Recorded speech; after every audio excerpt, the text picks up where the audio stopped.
There are monsters that don't hide under the bed. They sit at the dinner table, say grace before meals, and call themselves family. The story I'm telling today is certainly one of the heaviest you'll ever hear. My name is Eleanor Rose Thompson, now 78 years old, with over half a century of silence weighing on my shoulders. I was born and lived my entire life in rural Georgia, in a small town where the summer heat presses down like a heavy blanket, and family secrets are guarded even more closely than property lines. Many around here know me only as Grandma Ellie, the white-haired lady who sells homemade pies at the Saturday farmers market and never misses 6 o'clock church. Few can imagine what I've carried inside me since I was 10 years old. Sharing this affects me deeply, so I'd appreciate if you'd like the video and subscribe to the channel to show your support. I also want to connect with you in the comments, so please share where you're watching this video from. I feel it's time to tell my story. Not for me, I've learned to carry this weight, but for all the children who, like me, had their childhood stolen by hands that should have protected them. Perhaps, hearing my account, someone will find the courage to act before silence becomes a lifelong prison. My childhood home was a simple wooden house, painted light blue, with a small porch where my mother placed pots of red geraniums. We were a modest family, like most in our area. My father, Ernest, worked hard in the cotton fields, leaving before sunrise and returning when stars already adorned the sky. My mother, Caroline, besides caring for the house and children, baked bread and pies to sell to neighbors. I was the oldest of 3 siblings. After me came Paul, 2 years younger, and little Rosie, who had barely turned 5. Our life was simple, marked by hard work and small pleasures. The smell of bread coming out of the oven in the afternoon, the stories my mother told before bedtime, swimming in the creek on hot summer days. We were poor, but happy in our own way, until tragedy knocked on our door on that fateful May 12th, 1957. The day began gray, with a fine, constant rain that gave no respite. I woke up earlier than usual to the sound of my mother's cough coming from the next room. It wasn't an ordinary cough. It was deep, harsh, as if something was tearing inside her. When I entered my parents' room, I saw Mom lying down, her face red with fever, her lips with a strange coloration that I didn't recognize at the time, but now know was cyanosis. "Mom, is everything okay?" I asked, frightened by the sight of her in that state. She tried to smile, but the effort seemed to cost her a lot. "Just a bad case of the flu, my flower. It'll pass soon." But it didn't pass. Throughout the morning, her condition rapidly worsened. The fever rose. Breathing became more difficult. My father, who would normally be in the fields at that hour, hadn't gone out due to the heavy rain. When he saw her condition, his face hardened with concern. "I'm taking Caroline to the hospital in Fairview," he said, referring to the neighboring town, larger than ours, where there was a small hospital. "Ellie, you're in charge of the little ones until I get back." At that time, my paternal grandfather, August Thompson, was living with us. He had come to our house after the death of my grandmother, about 8 months earlier. He was a tall man with broad shoulders even at 68, with hands calloused from decades working as a foreman on farms in the region. He had a well-trimmed gray mustache and eyes that always seemed to evaluate everything around him with a calculating coldness. "I'll keep an eye on the little ones, Ernest," my grandfather said, placing his hand on my father's shoulder. "Take Caroline and don't worry about anything here." My father nodded, grateful. He wrapped my mother in blankets and carried her to the truck we used to go to town. The last image I have of her is of her pale face contrasting with the dark blankets, her eyes meeting mine one last time as Dad took her outside under the relentless rain. "Take care of your siblings, Ellie. I'll be back soon," she whispered, her voice almost inaudible, words that would become an impossible promise to keep. The day dragged on slowly. I tried to maintain a normal routine for my siblings, preparing a simple lunch as my mother had taught me and inventing games to distract them. My grandfather remained on the porch most of the time, smoking his pipe and watching the rain that showed no signs of letting up. Occasionally, he would come in to check if we were okay, but soon returned to his silent vigil. As the day darkened, my concern grew. Where was Dad? Why weren't they coming back? Had the rain worsened the roads, making the journey slower? Around 7 in the evening, I put my siblings to bed. "Paul, understanding that something serious was happening, took a long time to fall asleep. Rosie, too young to understand, fell asleep quickly after I told her one of the stories that Mom used to tell. It was almost 9 o'clock when I heard the sound of wheels in the mud of our yard. I ran to the window, my heart racing with the hope of seeing my mother returning home. But it was just my father, alone, soaked by the rain that now fell with full force. When he came in, I immediately knew that something terrible had happened. His eyes were red and swollen, his normally upright body now bent like that of a much older man. He took off his wet hat and held it against his chest, as if he were standing before a coffin. "Where's Mom?" I asked, though I already knew the answer from his devastated look. "Your mother," he began. But his voice failed. He swallowed hard before continuing. "Caroline didn't make it, daughter. It was pneumonia, very advanced. The doctor said there was nothing more they could do." The world seemed to collapse around me. How could it be? Mom was there just that morning, trying to smile despite the fever. How could she be gone forever in just one day? My father hugged me tightly, his wet clothes soaking my dress, but I hardly noticed. We stayed like that for a long time, sharing a pain that words couldn't express. My grandfather watched from the kitchen door, his face impassive as always. "The arrangements for the wake are already being made," my father finally said, pulling away a bit. "Tomorrow morning I'll bring her home. I'll need you to be strong, Ellie. For the little ones." I nodded, swallowing the tears. I had always been the responsible daughter, the one who helped Mom with everything. Now I needed to be even more so. "Go rest, son," my grandfather said to my father. "The journey was long and tomorrow will be a difficult day. I'll keep an eye on the little ones with Ellie." My father looked at me, hesitant, but fatigue was evident in every line of his face. "Try to get some sleep, daughter. I know it's hard, but you'll need strength." I agreed again, though I knew sleep would be impossible that night. Dad went to the bedroom, the one he had shared with Mom until just a few hours before. The muffled sound of his crying crossed the thin walls of our house for hours. I sat in the living room, at the table, staring at nothing. The rain continued outside, as if the sky itself was crying for my mother. My grandfather sat on the other side of the table, pouring himself a shot of whiskey we kept for visitors. "Take a sip," he said, extending the glass to me. "It helps numb the pain." I hesitated. I had never drunk alcohol in my life, and I knew Mom wouldn't approve. But Mom wasn't there anymore, and the pain in my chest felt like it was going to swallow me whole. I accepted the glass and took a small sip. The drink burned my throat, making my eyes water even more. I took another sip. Bigger this time. "That's right," my grandfather murmured, refilling the glass when I finished. "Life is hard, Eleanor. Better to learn that early." I don't know how many drinks I had that night. I only know that the world began to get blurry, my thoughts confused. At some point, my grandfather got up from his chair and came to my side. "Come, I'll help you lie down," he said, his voice strangely soft as he helped me up. But he didn't take me to the room I shared with Rosie. Instead, he led me to his own room, in the back of the house. In my confusion and sadness, I didn't question it. Maybe I thought it was better not to disturb my little sister with my crying. What happened next remained buried in the darkest place of my memory for many years. Fragments only. Rough hands where they shouldn't be. Sharp pain, ignored pleas. The weight of a large body on mine, too small to resist. The smell of whiskey and pipe tobacco mixed with hot breath on my face. Whispered words that still haunt me in nightmares. "Now you're the woman of the house." At some point, I must have lost consciousness, because my next clear memory is of dawn.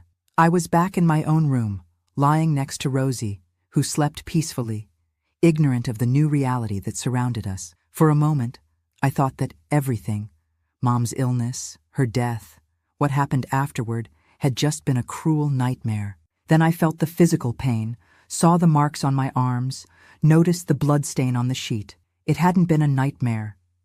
It was real, everything was real, and my mother really was dead. And on the same day I lost her, I also lost my innocence, my childhood, my trust in the world. In that moment, something inside me closed off. An iron gate descended over my emotions, locking everything inside. I got up carefully so as not to wake Rosie, changed clothes, washed my face in the basin of water we kept in the room. I looked at myself in the small mirror on the wall and saw a different person, still with the face of a 10-year-old girl, but with eyes that had aged decades in a single night. I went to the kitchen to prepare breakfast as Mom used to do. It was the day of her wake, and I knew the house would soon be full of neighbors and relatives. Normalcy was my only refuge, the only thing that kept me from completely falling apart.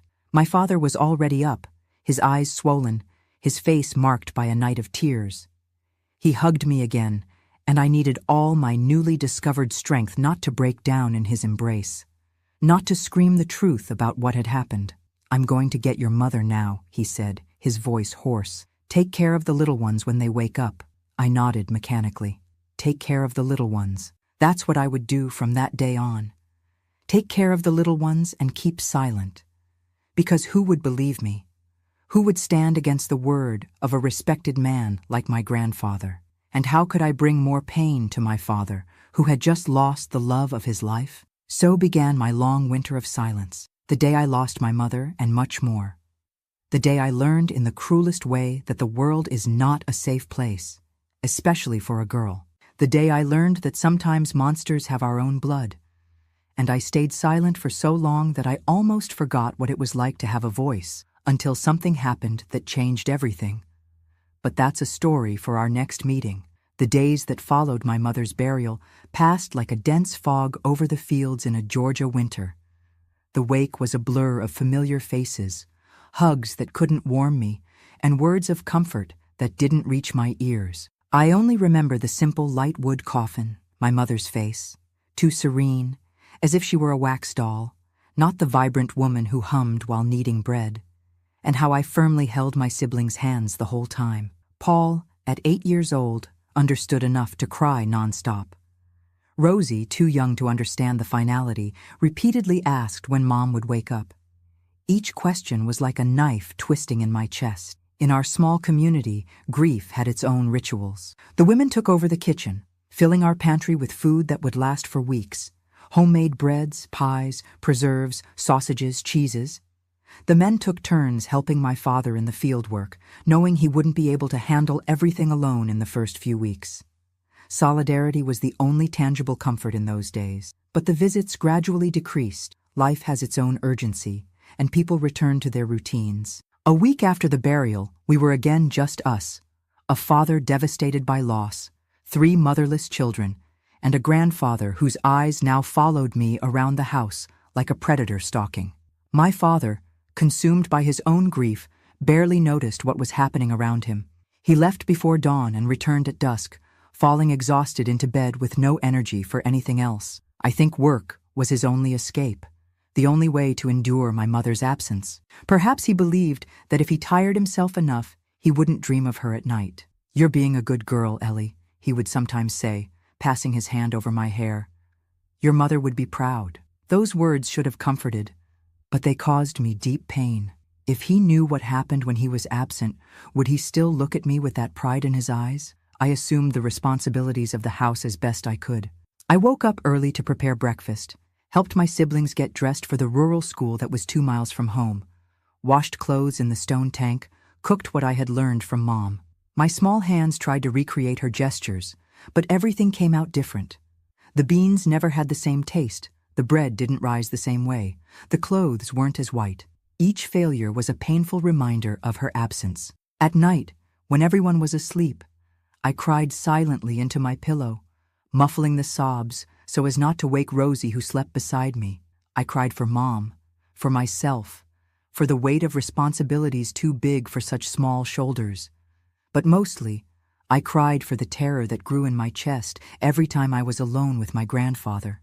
After that first night, he became more careful, more methodical. He waited for moments when my father went out to resolve some issue in town, when my siblings were at school or playing with the neighbors. There was always an excuse to call me to his room, to the tool shed, or even to the bank of the creek that crossed our property. "Come help me here, Eleanor," he would say, with his rough voice that allowed no refusal. And I would go, my body trembling, knowing what awaited me, but unable to escape. What choice did a 10-year-old girl have in a time when children had no voice, when the word of an adult, especially a respected man in the community, was unquestionable law? He always used the same words afterward. "This stays between us. Your father already has enough problems.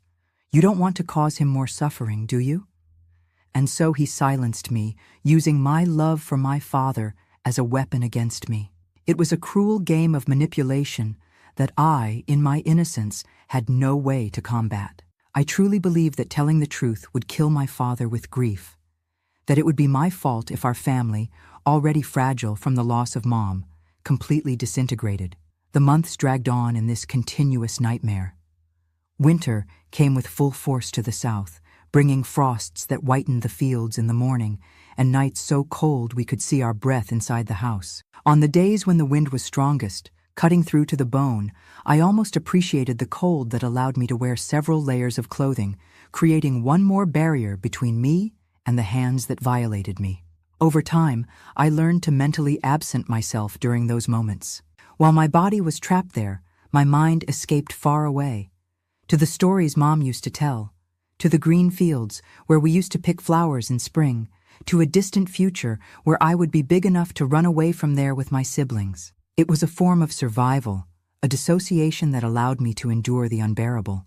In August of that year, when I turned 11, I realized with horror that my body was beginning to change. Small, painful buds appeared on my chest, announcing an early puberty that only worsened my situation. My grandfather noticed these changes with an interest that filled me with nausea. "Turning into a young lady, huh?" he commented one day, his eyes traversing my body in a way that made me want to disappear. "Your mother developed early too." I tried to hide the changes as best I could. I wore loose clothes, hunched my shoulders, tight bands under my shirts, anything to look smaller, less visible, less desirable to his eyes. But it was useless. That summer, we began to receive frequent visits from a distant cousin of my father, Aunt Louise, a widow in her 50s who lived in town. She came on Sundays, brought cakes and sweets for us, and observed our situation with attentive eyes that seemed to see more than others. "This girl is too thin," she commented to my father once. "And those eyes, they look like they belong to someone much older." It was the first time anyone had noticed something. I felt a mix of hope and panic. Part of me wanted her to discover everything, to take that heavy secret away from me. Another part trembled with fear of the consequences, of the possibility of not being believed, of causing a storm in the family. My grandfather perceived the danger that Aunt Louise represented. He became more cautious when she was around, treating me with a calculated distance that could pass for respect. But his eyes sent clear messages. No one would believe me. I had no choice but to remain silent. As time passed, I developed small acts of resistance. Small rebellions that probably went unnoticed by others, but which for me represented important battles in the silent war I was waging. I began to sleep with scissors under my pillow. I began to wake up before everyone to lock the doors of the room I shared with Rosie. I invented illnesses when I would be alone with him. But my greatest weapon was silence. Not the silence of the victim, but that of the observer. I learned to read the signs, to predict his movements, to anticipate his moods. I knew when it would be safer to be near other people, when it was better to hide in the hayloft of the barn, a hiding place I discovered by chance and that he never found, when his mood was particularly dangerous. In March of 1958, almost a year after my mother's death, something happened that would change the course of our family history forever. It was a Saturday, I remember clearly. My father had gone to town to sell some products from our small garden and buy supplies. Paul and Rosie were at the neighbor's house, attending a birthday party. I was alone at home with my grandfather, cleaning the wood stove, when he appeared at the kitchen door. "Come here, Eleanor," he ordered, with that tone that didn't allow refusals. My heart raced. I knew that tone, that look well. But that day, something inside me rebelled. Maybe it was the wear of almost a year living in that hell. Maybe it was the memory of my mother that seemed particularly vivid that morning. Maybe it was simply that my cup of tolerance had overflowed. "I can't right now," I answered, without looking at him, continuing to scrub the ashes from the stove with more force than necessary. "I need to finish this before Dad gets back." He seemed stunned for a moment, I had never directly disobeyed before, but surprise soon gave way to anger. He crossed the kitchen in 3 wide steps, grabbed my arm with enough force to leave marks, and began to drag me toward his room. "Who do you think you are to answer me like that?" he growled through his teeth. "Forgot who's in charge here while your father's away?" I fought, trying to break free, scratching, kicking. It was useless against his adult man's strength, but I continued resisting anyway. Something had broken inside me. If it was going to happen anyway, at least I wouldn't be submissive this time. That's when we heard the sound of wheels in the yard. My grandfather froze, still holding my arm with brutal force. We weren't expecting anyone at that hour. He abruptly released me, pushing me against the stove. "Go see who it is. And not a word about this, understood?" I ran to the window, my heart pounding. It was my father's truck, returning earlier than expected. Never had the faded red of that old truck looked so beautiful to my eyes. My grandfather quickly disappeared to his room, and I tried to compose myself before my father entered. Smoothing my apron, fixing my hair, breathing deeply to contain the tears that threatened to fall. My father came in, bringing a bag of supplies and a small package wrapped in brown paper that I later discovered was a piece of fabric for me to make a new dress. His face, normally marked by sadness since Mom's death, seemed a little lighter that day. "I came back early," he explained, placing the groceries on the table. "The storm is coming. I thought it better not to risk getting stuck on the road." Indeed, dark clouds were gathering on the horizon, heralding one of those summer storms that transform dirt roads into impassable mud pits. I helped him store the groceries, trying to act normally, but my arm throbbed where my grandfather had squeezed it, and my heart still beat erratically from the interrupted confrontation. My father observed me carefully as we organized everything. At one point, his hand touched my arm exactly at the spot of the red marks left by my grandfather's fingers. I instinctively recoiled with a moan of pain that I couldn't contain. "What is that on your arm, Ellie?" he asked, furrowing his brow. "Nothing," I answered quickly. "I hid it when I was cleaning under the table." He didn't seem convinced. His eyes, so similar to mine, the same ones I had seen so many times in the mirror age prematurely, studied my face for a long moment. "Is something happening that I should know about?" he finally asked, his voice soft but firm. The words got stuck in my throat. It was my chance to tell everything, to end that nightmare. But fear, of disbelief, of the consequences, of the possibility of destroying what remained of our family, paralyzed me. "No, Dad," I lied, lowering my eyes so he wouldn't see the truth in them. "Everything's fine." He sighed, seeming not at all convinced, but didn't insist. Instead, he briefly caressed my hair before going to see where my grandfather was. The first thunders began to sound in the distance, announcing the imminent storm. Inside me, another storm was forming, one made of guilt for not having taken advantage of that opportunity, of relief for having escaped that time, and of a new feeling that I took time to recognize. Hope. My father had noticed something. He had asked questions.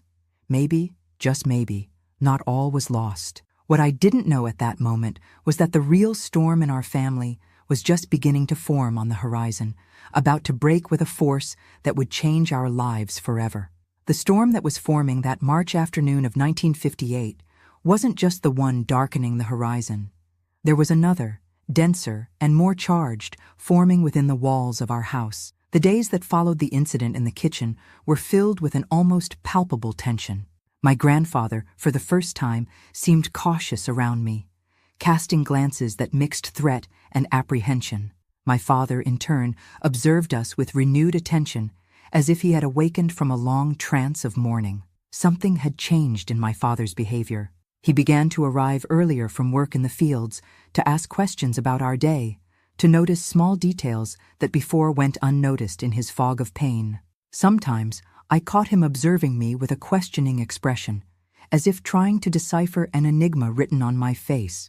Other times, I caught him in whispered discussions with my grandfather, conversations that abruptly ceased when I entered the room. The house routine followed its apparent course. I continued taking care of the house and my siblings, cooking, washing, sewing, but something subtle had changed in the family dynamic. The opportunities my grandfather found to be alone with me drastically decreased, not for lack of attempts on his part, but because my father seemed to always be nearby at critical moments, appearing unexpectedly when least expected. On a particularly cold April night, when autumn was already painting the leaves of the trees red and gold, what I secretly feared and hoped for happened. My siblings were already asleep, and I was finishing washing the dinner dishes. The kitchen was illuminated only by the kerosene lamp hanging in the center, and by the orange glow that escaped through the door of the wood stove. The sound of crickets and the distant howl of a dog were the only noises besides the monotonous scrubbing of the cloth against the plates. My grandfather entered the kitchen stealthily, with that heavy but silent walk that I had learned to recognize and fear. My father had gone out to check a noise in the shed where we kept the tools, or at least that's what he said. In retrospect, I realize it was a carefully planned trap. Alone, Eleanor? My grandfather's voice sounded low and hoarse behind me. The familiar chill of dread ran down my spine. I nodded without turning around, my hands mechanically continuing the work of drying the dishes as if nothing was happening, as if I could hide in the normalcy of the task.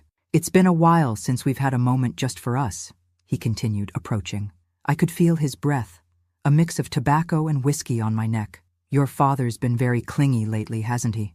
His heavy hands landed on my small shoulders, and I felt my legs weaken. I already knew what would come next, the same nightmare that had been repeating for almost a year. I closed my eyes tightly, looking for that distant place in my mind where I used to take refuge. What's happening here? My father's voice, cutting like I had never heard it before, broke the silence. I opened my eyes to see him standing at the kitchen door, an expression that mixed incredulity and growing fury on his normally gentle face. My grandfather removed his hands from my shoulders as if they had been burned, taking a step back. Nothing, son, he answered with false casualness. Just talking with the girl. Talking. My father's voice was low, contained, but his eyes burned. That's not what it looked like to me. A dense silence descended over the kitchen, broken only by the crackling of the wood in the stove. I remained frozen, the half-dried plate still in my hands, unable to move or speak. I had imagined this moment, the moment when my secret would be revealed, hundreds of times, but now that it was happening, I couldn't emit a single sound. Go to your room, Ellie, my father ordered, without taking his eyes off my grandfather. I hesitated for a moment, divided between the relief of being able to escape and the fear of what would happen when I left. Go, he repeated, this time with more firmness. I dropped the plate and the dish towel and quickly passed by my father toward the hallway that led to the bedrooms. But instead of going to my room, I stopped in the darkness of the hallway, my heart hammering so hard that I feared they could hear it. What were you doing with my daughter? My father's voice sounded again, now that he thought I was far away. I already told you, we were just talking, my grandfather answered. But his voice had a subtle tremor that I had never heard before. You're imagining things. Am I? My father's voice acquired a dangerous tone. For weeks I've been watching you two, the marks on her arms, the way she cringes when you come near, the nightmares at night. Do you think I'm blind or stupid?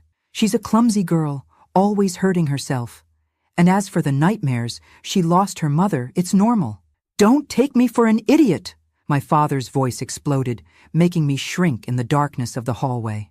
Last night I stayed awake, pretending to sleep. I saw you trying to enter her room. I saw you insisting even when she said she was sick. A stunned silence followed those words. So my father had seen.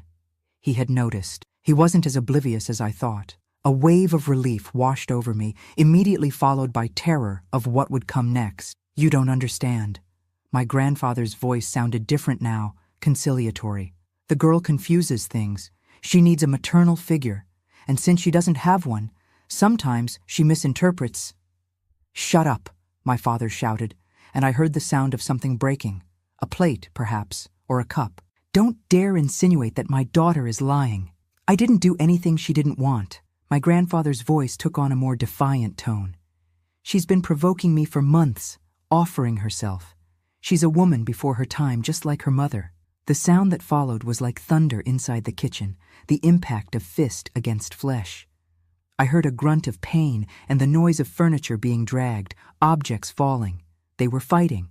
"Never speak of my late wife or my daughter again," my father's voice roared. The sound of the fight increased. I covered my ears, terrified, but couldn't block the noise. Glass breaking, wood cracking, grunts of pain and effort. Then a particularly strong thud, followed by a sudden silence. I ran back to the kitchen door, driven by panic. The scene I found will forever be engraved in my memory. My father standing, panting, with bleeding fists. My grandfather fallen on the dirt floor, motionless, a blood stain spreading under his head where he had hit the corner of the wood stove. "Dad?" My voice came out as a whisper. My father turned to me, his face transformed by shock and the realization of what had just happened. For an instant he seemed not to recognize me, as if looking through me to some distant point. Then his gaze cleared. "Ellie," he said, his voice breaking, "I told you to go to your room. Is he—" I couldn't complete the question. My father knelt beside my grandfather, checking the pulse in his neck. After a long moment, he nodded gravely. "Go wake Paul," he ordered, assuming a practical tone that contrasted with the chaos around us. "Tell them you didn't hear anything, that you were sleeping. Understand? No matter what happens, you didn't see or hear anything." I nodded, terrified, but strangely relieved. My grandfather was dead. The nightmare was over. But another, different one, was just beginning. "And Ellie," my father added, holding my shoulders and looking directly into my eyes, "one day, when you're older, I'm going to ask you what really happened in this house. And on that day, I want you to tell me everything. But not today. Today, you saw nothing. Promise." "I promise, Dad," I answered, with a maturity beyond my years. The following hours were a confused blur. I remember waking Paul, whispering the official version to him, that we didn't hear anything, that we were sleeping, of returning to my room and hugging Rosie, who, by divine grace, slept deeply through all the chaos. I remember the sound of horses and voices in the middle of the night, of lantern lights crossing the cracks of the window, of men entering and leaving our house, of the sheriff, a burly man with a thick mustache, asking questions in a low voice, of the town doctor, examining my grandfather's body right there in the kitchen before they took him away. "It was an accident, Ernest," I heard the sheriff say to my father. "Anyone can see that the old man slipped and hit his head. Could happen to anyone, especially after a few shots of whiskey." Maybe the sheriff really believed that. Or maybe he just didn't want to get involved in problems between father and son in a small community where everyone knew each other. Either way, the official version was established. August Thompson, 69 years old, had stumbled in a state of drunkenness, hit his head on the corner of the wood stove, and died instantly. A sad domestic accident. Nobody questioned. Nobody suspected. Or if they did, they preferred to maintain silence, respecting the pain of a family already marked by the recent tragedy of my mother's loss. The wake was brief and sparsely attended. Few town residents, some former colleagues of my grandfather. No real tears were shed. My father remained stoic, fulfilling the social obligations with the dignity of a man who does what must be done, not what he wishes. I observed everything with a curious detachment, as if watching a play in which I had no part. When the simple coffin was lowered into the earth in the small community cemetery, I felt an enormous weight leave my shoulders, as if, along with that body, they were burying the last months of terror I had lived through. On the night after the burial, when we finally returned home and my siblings fell asleep, my father called me to the kitchen table, the same place where, days before, the tragedy had unfolded. The floor had been scrubbed until no trace of blood remained, but we both knew what had happened there. "Ellie," he began, his voice low so as not to wake the children, "I never asked you directly, and I won't ask now. I don't want you to carry that burden." His eyes, so similar to mine, were brimming with contained tears, the first true display of emotion I had seen in him since the incident. "I just want you to know that if I did what I did, it was because a father protects his children. Always, no matter against whom or against what." He stretched his hand across the table and held mine. It was the first time we had really talked since my mother's death. "One day, when you're ready, if you want to talk about this, I'll be here. But if you prefer to never mention the subject, that's fine too. The important thing is that now we're safe. We both did what needed to be done, I replied, surprising him and myself with the firmness in my voice. And we're alive. That's what matters. He looked at me with a mixture of surprise and admiration, as if he were really seeing me for the first time. "You're strong like your mother," he finally said, a small sad smile appearing on his tired face. She would be proud. In that moment, sitting at the kitchen table in the dim light of the lamp, something new formed between us, a silent pact, a mutual understanding that transcended words. And for the first time in almost a year, I slept without fear, without nightmares, without the shadow of the monster that lived under the same roof. What I didn't know then was that some secrets, even when buried deep, have ways of resurfacing years later, transformed by time, but no less powerful. And that, although that dark chapter had come to an end, there was still a long healing path ahead. A path that would take decades and test me in ways I could never have predicted on that night of relative relief and newly discovered peace. Life has a strange way of moving forward, even when it seems impossible. After the burial of my grandfather, our house gradually ceased to be a place of fear and became a home again. Not immediately, nor completely. Certain shadows persist for a long time, stuck to the walls like stains that no bleach can remove. The summer of 1958 arrived with its typical southern force, bringing scorching days that cracked the dry earth and sultry nights that made sleep almost impossible. However, despite the relentless heat, something inside me slowly began to thaw, as if an internal winter finally gave way to a hesitant spring. My father, although we never again directly discussed what happened on that fateful night, began to rebuild our family with a silent determination that I admire to this day. He took on not just the role of provider, but tried, in his awkward country man way, to also fill the void left by my mother. His calloused hands, accustomed to the rough work of the fields, now attempted delicate gestures, braiding Rosie's hair in the morning, checking Paul's notebooks after school, sometimes even making a simple cake on Sundays, following the yellowed recipe that my mother kept in the cookie tin. "Your father's turning into a housewife," the neighbors joked when they discovered he had learned to make bread or mend clothes. He just smiled, without embarrassment. "My children need it, so I learn," he would simply respond, as if it were the most natural thing in the world. Although in 1958, in rural Georgia, it was almost revolutionary for a widower to take on such tasks. As for me, although I continued helping with household chores, my father insisted that I return to school. "Your mother wanted you to study," he would always say whenever I tried to argue that I would be more useful at home. "And I want that too."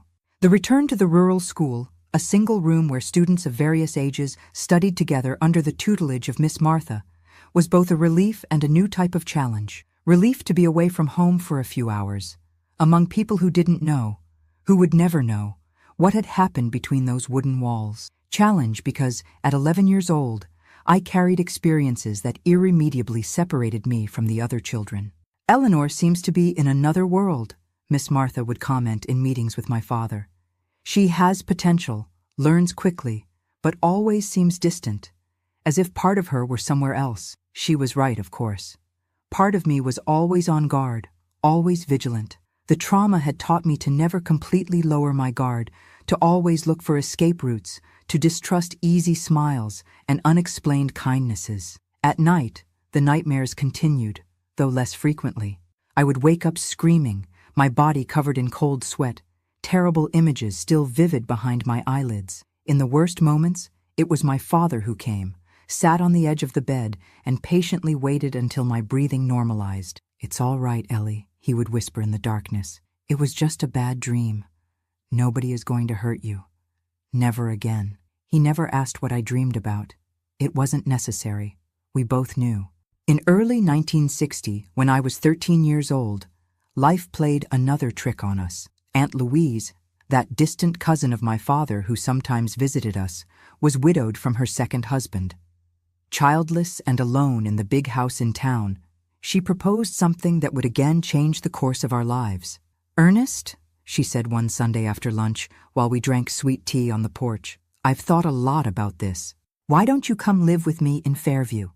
The house is too big for me alone, and the children would have access to better schools. My father hesitated, running his hand over his poorly shaved chin. I don't know, Louise. This land is all I have. It was my father's and his father's before that. Nobody said anything about selling, she responded pragmatically. Hire someone to take care of it. Come on weekends. Think of the children, Ernest. What future do they have here? Eleanor is almost a young lady. She needs proper schooling if she doesn't want to end up as someone's maid. That touched my father deeply. If there was anything he ardently desired, it was for his children to have opportunities that he and my mother never had. The decision wasn't made that day, but the seed was planted. In the following months, the idea grew, was discussed countless times at the dinner table, weighing pros and cons. Paul and Rosie were excited about the prospect of living in the big city, which in reality was just a slightly larger town with approximately 5,000 inhabitants. I had mixed feelings. On one hand, the idea of leaving that house where so much suffering had occurred was tempting. On the other, despite everything, it was the only home I knew. Every corner, every tree in the yard, every stone on the path to the creek contained memories. Some painful, yes, but others precious, from happier times when Mom was still alive. In July 1960, in the middle of the harsh winter, we made the move. We didn't take much: some clothes, personal objects, the family photographs, the porcelain set that had been my mother's. The rest stayed behind, along with a part of ourselves. Aunt Louise's house in Fairview was really large by local standards. 2 stories, with 4 bedrooms, a living room separate from the dining room, a spacious kitchen with a wood stove, and another gas one, a modernization that impressed us enormously. And even an indoor bathroom with running water, a luxury we had never experienced. Each child will have their own room, announced Aunt Louise to the delight of Paul and Rosie, who had always shared tight spaces. Adapting to the new life wasn't simple. My father, accustomed to physical work in the fields, now had a job at a local store, attending the counter, making deliveries. His hands, once calloused from the hoe, now handled notebooks and calculated accounts. In the first few weeks, he would return home with a lost look, as if he didn't exactly know who he was in this new reality. As for me, I was enrolled in Our Lady of Grace School, run by nuns. It was a completely different environment from the rural school. Rooms separated by grade, several teachers, specific subjects, impeccable uniforms, strict rules. On the first day, looking at those dozens of girls in their pleated skirts and starched white blouses, I felt a fear that I hadn't experienced since the dark times in our old house. "You'll get used to it," assured Aunt Louise, adjusting my navy blue tie for the 3rd time. "It's one of the best schools in the region. A diploma from here opens doors." I said nothing, but doubted that I would ever get used to belonging to that world. The other girls came from established families in the town, daughters of merchants, the pharmacist, the notary, even the mayor. I was the girl from the countryside, with a heavy accent and rustic manners, wearing a second-hand uniform that Aunt Louise had obtained from an acquaintance. The first months were of almost total isolation. I always sat at the back of the room, spoke only when directly questioned by the nuns, avoided recess by staying in the library under the pretext of studying. It wasn't just shyness, it was a protective barrier that I had erected around myself, an invisible wall that kept the world at a safe distance. Academically, however, I flourished. I discovered in books a refuge, an alternative world where I could escape from the complications of reality. Sister Cecilia, the Portuguese teacher, was the first to notice my talent for writing and reading. "You have a gift with words," she told me one afternoon, after reading an essay I had written about the place I come from. I had described the undulating fields of our property, the clear water creek, the yellow ipe trees that exploded in color at the end of winter, with a vividness that surprised her. "You should consider being a teacher someday." It was the first time someone suggested that I could be more than a housewife, more than a continuation of my mother's destiny. The idea planted itself like a fragile seed in infertile ground, but which, against all odds, began to germinate. At home, our new family dynamic also found its own rhythm. Aunt Louise, although energetic and sometimes excessively practical, had a generous heart. She treated us as if we were her own children, with a peculiar mixture of discipline and affection that, to my surprise, worked well. "A girl your age needs to learn more than studying," she would say, teaching me to crochet on winter nights. "She needs to know how to manage a house, sew a button, make a cake that doesn't look like a brick. But she also needs to know mathematics so as not to be deceived in accounts, and read good books to have topics and her own opinion." It was a vision of femininity that was halfway between the traditional and the progressive for the time, especially in rural Georgia in the early 60s. Aunt Louise wasn't revolutionary. She didn't openly defend that women should have careers instead of families. But she firmly believed that an educated woman made better choices in life. My father, in turn, seemed to slowly rejuvenate. The weight he carried on his shoulders since my mother's death, aggravated by the incident with my grandfather, began to diminish. He started to smile more, to tell stories during dinner, to play with Rosie and help Paul with his studies. Occasionally, on Saturday nights, he even went to the movies with some colleagues from the store. A socialization that he would never have considered in our previous life. It was on one of these Saturday nights, when I was 15, that Aunt Louise and I had the conversation that would change my understanding of what had happened in our old house. We were just the two of us at home. My father had gone out with Paul to see a movie in the only movie theater in town. Rosie was at a birthday party of a little friend. Aunt Louise was crocheting while I read a book that Sister Cecilia had lent me. "Eleanor," she said suddenly, breaking the comfortable silence that had established between us, "there's something I've been wanting to ask you for a long time." I raised my eyes from the book, noting the unusual seriousness in her tone. "What is it, Aunt?" She put the crochet aside and looked at me directly. "What really happened with your grandfather?" The question hit me like a bucket of cold water. In all those years, no one, absolutely no one, had asked this directly. It was a silently forbidden topic, a ghost that hovered in our family but was never named.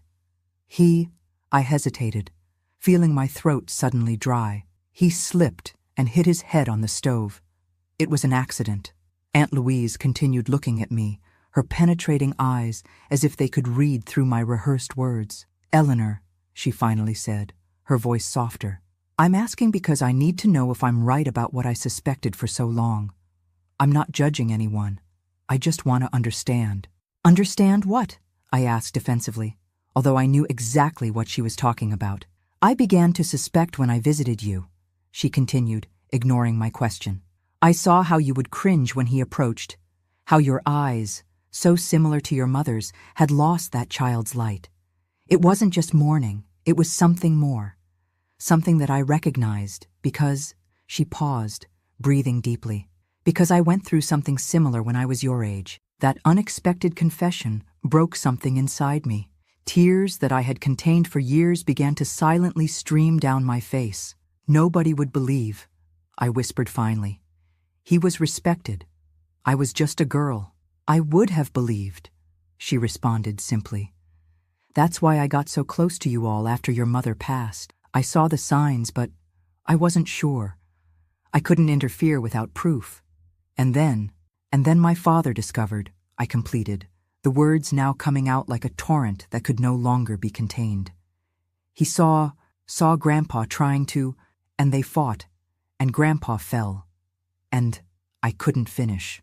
Aunt Louise rose from her armchair and came to sit beside me on the sofa, enveloping me in an embrace that was both protective and understanding. For the first time since it all happened, I allowed myself to truly cry. Not the silent sobs against the pillow at night, but an open, visceral crying that shook my entire body.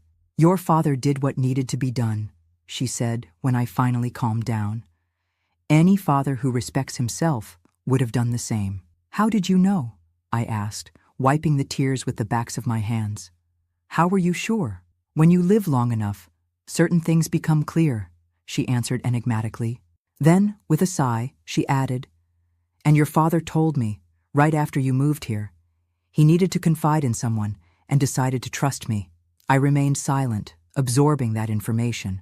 So my father had spoken about the subject, just not with me. "Why are you telling me this now?" I finally asked. Aunt Louise held my hands between hers, her eyes meeting mine with a rare intensity. Because you've carried this burden for too long, Eleanor. Carried it in silence, thinking you need to protect your father, your siblings, even me. But secrets like this sicken the soul.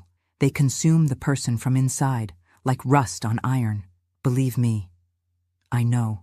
She paused, as if deciding how far she should go. What happened in that house wasn't your fault, nor was it your father's fault. The only person to blame has already paid for what he did. And now it's time for you to start freeing yourself from this weight, so you can truly live. That conversation, although painful, was the first true step in my healing journey. It wasn't magical or instantaneous. The scars didn't disappear overnight. But something fundamental changed. I was no longer alone with my secret. There was someone who knew, who understood, who didn't judge me for the part I thought I had played in that nightmare. In the years that followed, I gradually found my voice. With Aunt Louise's guidance and the silent but constant support of my father, I began to rebuild myself, not as a victim, but as a survivor. Each nightmare faced, each memory processed, each new day fully lived was a victory against the past that tried to define me. The scars remained, of course, some visible only to me, others that affected relationships, choices, fears. But scars are also marks of healing, silent testimonies of battles won against adversities that could have destroyed us, but didn't succeed. And so it was, between pains and healings, falls and risings, that I reached adulthood, not intact, not perfect, but whole, and finally, mistress of my own destiny. The years unfolded like the pages of an old book, some chapters softer, others rougher, but all composing the story that brought me here, to my 78 years, sitting on this wooden porch in the same rural Georgia that saw me born. Time has whitened my hair, marked my face with wrinkles that tell stories without words, slightly curved my back, but it hasn't been able to bend my spirit.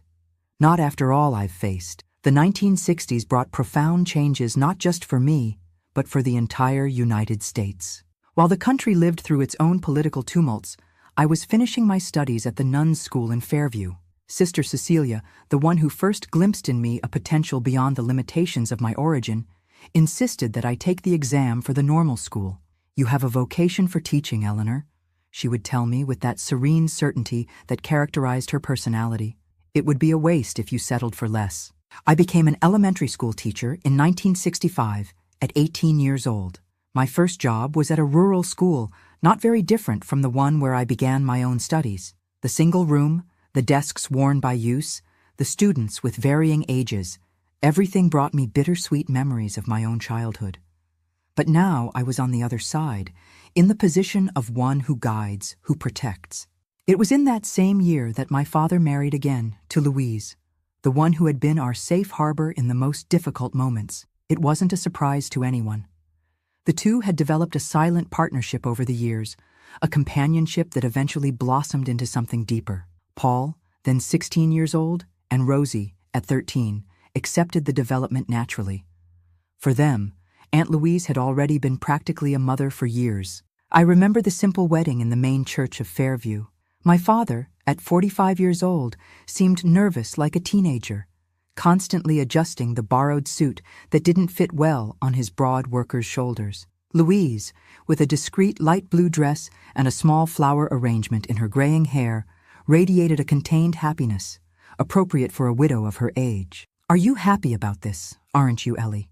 my father asked me on the eve of the ceremony, when we found ourselves alone on the porch of the house. "Of course I am, Dad," I answered sincerely. "You both deserve this chance." He nodded, relieved, and then said something that would forever be engraved in my memory. "You know, there are days I still wake up thinking about your mother. I think a part of me will always love her. But I learned that our heart can expand, can love again without betraying what it felt before." He paused, his eyes getting lost on the horizon where the sun was beginning to set, painting the sky red and gold. "I think it's like that with pain too, Ellie. It doesn't completely disappear, but we can learn to carry it without it destroying us." It was the closest conversation we had had about everything that happened years ago. Neither he nor I directly mentioned the events of that fateful night, but it wasn't necessary. There was an understanding between us that transcended words. The following year, I met Anthony. He was the new doctor in town, freshly graduated from Atlanta, idealistic and full of plans to improve the health of the rural population. Our first meeting was at the school where I taught. He had gone to vaccinate the children against polio, part of a national campaign. "Does the teacher also need to take the vaccine?" he joked when he saw me organizing the children in line. "I've already had all the necessary vaccines, doctor," I answered with a formality that was part of my armor against the world. "But thank you for your concern." In the following months, Anthony appeared with increasingly greater frequency at the school, always with some plausible medical excuse, checking the students' vision, distributing information about dental hygiene, giving lectures about worm prevention. But his eyes invariably sought me in the room, and his visits always extended with conversations after the end of the school day. Resisting him was my first instinctive reaction.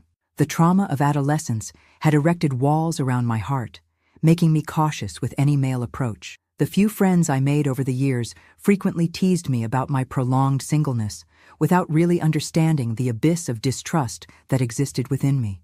"You can't spend your entire life alone, Eleanor," my colleague Helen, the science teacher, would say while we corrected tests together. "Dr. Anthony is a good catch, and he's clearly interested." "I'm fine like this," I would answer automatically. "I have my students, my family, my books. Not every woman needs a husband to feel complete." It was true, in part. I had built a meaningful life without depending on a romantic relationship. But there was also the fear, the deep and irrational fear that any intimacy could awaken the dormant demons of my past. It was Louise who, with her practical wisdom, finally opened a breach in my defenses. "I understand your fear, Eleanor," she told me one Sunday afternoon while we prepared lunch. "But not all men are like your grandfather. Your own father is proof of that. And if you continue running from the possibility of loving, you'll be allowing that man to continue controlling your life, even after death." Her words hit me with the force of a revelation. I was, in fact, letting the ghost of my grandfather dictate my limits, my possibilities. It was an insidious form of self-imposed prison. In the summer of 1967, I finally allowed Anthony to take me to dinner in Marietta, the larger nearby city. I was so nervous that I could barely eat the appetizers he ordered. "Relax," he smiled, noticing my discomfort. "It's just dinner. I'm not asking you to marry me, yet." That "yet" should have scared me, but strangely, it made me smile. There was something in Anthony's direct honesty that disarmed my defenses. Our courtship progressed slowly, with an almost reverential care on his part. He seemed to intuit, without my needing to explain, that there were wounds in me that needed time to completely heal. He never pressed for physical intimacy beyond what I was comfortable giving, never questioned my occasional, inexplicable withdrawals. One starry night, sitting by the pond on the outskirts of town, I made the most difficult and liberating decision of my life. I told him everything. About my mother, about my grandfather, about the night my father inadvertently became a killer to protect me. I spoke without looking at him directly, my eyes fixed on the dark waters that reflected the star-dotted sky. When I finished, there was a long silence. I feared having made an irreparable mistake, having destroyed any possibility of a future with him. Finally, I gathered courage to look at him. Silent tears were streaming down his face. "Eleanor," he finally said, his voice choked with emotion. "Thank you for trusting me enough to share this. I can't imagine the courage it must have required, not only to survive that, but to become the extraordinary person you are today." He took my hands between his, in a gesture that was both protective and respectful. "Nothing you told me changes what I feel for you. If something changed, it was my admiration, which only increased." We married in 1968, in a simple ceremony in the same church where my father and Louise had sealed their union years before. It was an old-fashioned country wedding, with a celebration in the parish hall, food prepared by the women of the community, music played by a local band. The first years of our marriage were of mutual adaptation. Despite my conscious decision to trust Anthony, my body kept memories that my rational mind couldn't always control. There were nights when I woke up screaming, moments of panic seemingly without cause, disproportionate reactions to innocent gestures. Anthony, with the patience of someone who truly loves, was by my side in each relapse, in each progress. "We're not in a hurry," he used to say. "We have our whole life ahead of us." In 1970, our first child was born, a healthy boy we named Charles, in honor of my mother, Caroline. The birth was difficult, complicated by traumatic memories that transformed the physical experience into a psychological ordeal. But when they placed that small bundle in my arms, something deep transformed inside me. "I'll protect you," I whispered to the baby, who looked at me with wide blue eyes, so similar to mine. "Nothing and no one will hurt you as long as I live." It was a promise that echoed the one my own father had made to me, albeit belatedly. One circle closed, while another opened.